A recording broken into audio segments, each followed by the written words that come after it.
Chicago Fire Season 12 finale has a heavily overlooked character exit that is much bigger than losing Chief Wallace Boden. One Chicago's year may be unusually short because of the dual Hollywood strikes of 2023, but Wolf Entertainment and NBC made the most out of it by packing it with so many big developments. Many of them will define what's next for the franchise. Of all three shows, Chicago Fire Season 12 is arguably the most eventful, primarily because of the sheer number of character departures for Firehouse 51, with the finale having 2 people leave the house.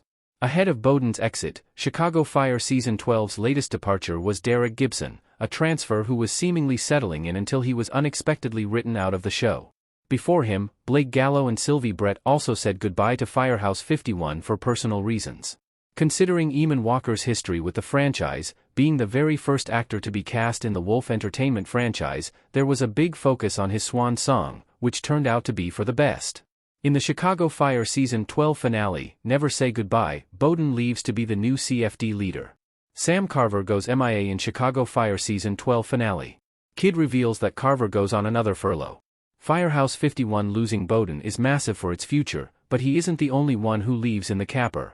Towards the end of the Chicago Fire Season 12 finale, Stella Kidd reveals that Sam Carver took another furlough on the heels of a bad call where he and Kelly Severide's half-brother, Jack Damon, got into a brawl.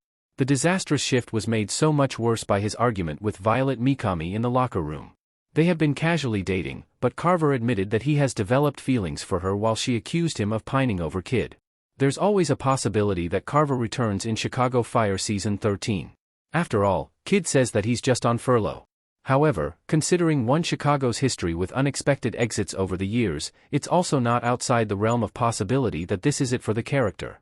Why Carver's exit is much bigger than Boden's Chicago Fire exit. Boden's departure from Firehouse 51 has been a long time coming. Jesse Spencer as Matt Casey, Taylor Kinney as Kelly Severide and Jake Lockett as Carver in Chicago Fire custom image by Anna Dumarog. As heartbreaking as it is losing Boden in Chicago Fire Season 12, it's difficult to argue with this development for the character. Being promoted to be the new CFD leader seemed like a long time coming for the beloved battalion chief. He did everything in his power to keep out of politics, but it's simply his time to step up. Things are different with Carver, however. While he has been a fairly new addition to One Chicago, his role in the first responder procedural has significantly expanded, with the potential to become so much bigger moving forward.